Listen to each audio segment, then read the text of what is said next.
So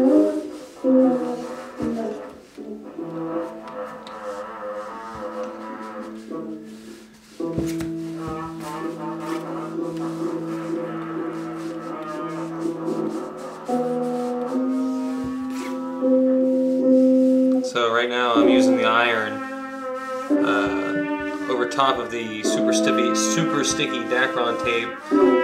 Right here on this seam I've also put some contact cement, and anyway I'm trying to melt it all together and give it a good reason to bond and dry up fast. I think it's going to hold, frankly.